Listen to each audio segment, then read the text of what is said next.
Today I have a very special treat for you all. First of all, it is me, Mr. Enigma. I'm making my long-awaited return to some Formula 1 2012, and second of all, I actually do quite well in this race. So that's the reason why this race is not designed for amazing entertainment or, like, witty commentary. This is an update video. But I figured I'd do it with some gameplay. Update and informative video, I would call it. So, basically, I am up to about... I think I'm at the... Yeah, no, it is the Hungaroring in my career mode. So I'm catching back up with that. I am leading the Drivers' Championship at the moment. So you're missing out on all the fun. Hopefully I won't win the title with the 2 races left. That way you still get a bit of the excitement with that. So, and this race, you can pay attention to it if you really want to, in case my voice gets boring, which it will. Now, the main reason for this video is, of course, I wanted to talk about Formula 1 2013, because who doesn't, really? For those of you popular and familiar with the series, Codemasters make the games. I don't think they did back in their original run when it was like early 2000 to mid 2000s. They have been making them since 2010, and they've been pretty good. I've enjoyed playing them again on the next gen consoles. What I wanted to talk about was really kind of the updates, because the 2012 game was good. The penalty system was ridiculous, but 20 tracks and the new teams and everything. I was thinking, well, what can they do to actually update it? What can they possibly do to keep this game fresh? Maybe we've got the Nürburgring is one of the reasons why instead of Hockenheim, and they've taken a track out of the calendar this year. But literally, what is there for it to be, new and exciting? Well, Codemasters unveiled that. Formula 1 Classic mode, and this is by far and away pure genius. What Formula 1 Classic mode is they've taken cars and famous drivers from the 1980s, like, I don't know, like some of the McLarens or the Lotus and whatever, and drivers like Alain Prost and probably Nigel Mansell, I'm guessing. And they have added tracks from that time period. They have also added cars from the 1990s, such as, the dominant Williamses of the time, and probably I don't know if they've got the Benettons, but they've got McLarens in there. And they have added 90s drivers, like Jacques Villeneuve, and I'm assuming as well Mika Hakkinen. And they've added 4 tracks to go with this. These 4 tracks are, this is the point where I completely forget what they are, the current testing track for Formula 1, Jerez. Sorry if I pronounced that wrong, I always forget how to. Estoril, which was the site of the Portuguese Grand Prix, which I loved. I loved Estoril. It was a fantastic racetrack. Brands Hatch, a place where F1 used to race back in the 80s, and I'm thrilled that you can actually drive, an F1 car there. And Imola.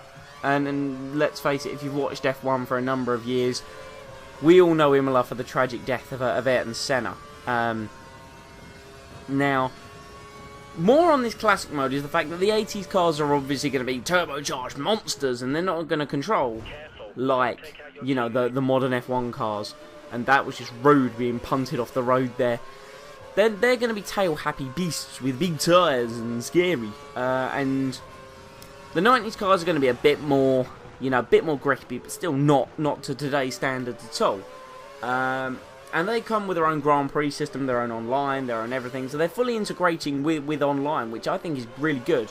One of the best things is the fact that you can use these new cars, or these old cars, sorry, on modern tracks. So, you've got a 1980s, I don't know, let's say a Lotus or a Caterham, blasting around, I don't know, South Korea, for example. And you can use the current F1 cars on old tracks.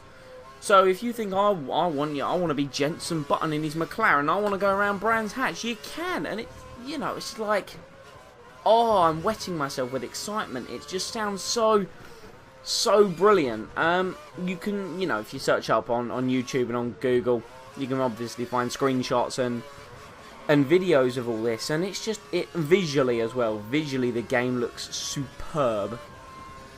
I'm really looking forward to those releases, and there will be videos, of course, coming out on those sort of near release date. I'll try and get a few of them, and of course, I will be going into like doing career mode races and some of my online LOLs races. And visually as well, you know, the 80s cars got a bit more visual to them. Like they've put like a more oily backdrop to make it seem older, and of course like dashboards and like the heads-up display, the HUD that you've got is, you know, quite old. And then going into the 90s, it's got like that ITV sort of feeling that it had, you know, that was where it was broadcast in the UK at the time, sort of feel to it. So I like the way everything integrates, like even just little details like that, the heads-up display looking different in classic mode. I like things like that. The classic mode is out on release date if you pre-order the, if you get the classic edition, and it will come to people who own the standard edition in due course. Me, of course, I'm going to get the classic edition because why wouldn't I? It's going to be fantastic. It's going to be lovely, and I'm going to lick it a lot. Career should be coming back soon, hopefully, with me in my Williams. I'm going to stick with them till the end of the year. So far, I've had a contract offer from the team I'm driving for at the moment, Lotus, who I was going to go to originally till my save file corrupted. We'll have to see what really happens in regards to that. Other than that, really, this was just to talk about F1 2013 and how good I think it's looking. And pretty much just notify you guys that I am actually still alive. So I hope you enjoyed watching me actually proceed to win. If you hadn't heard about F1 2013, definitely go YouTube that or Google it. It's looking really, really nice.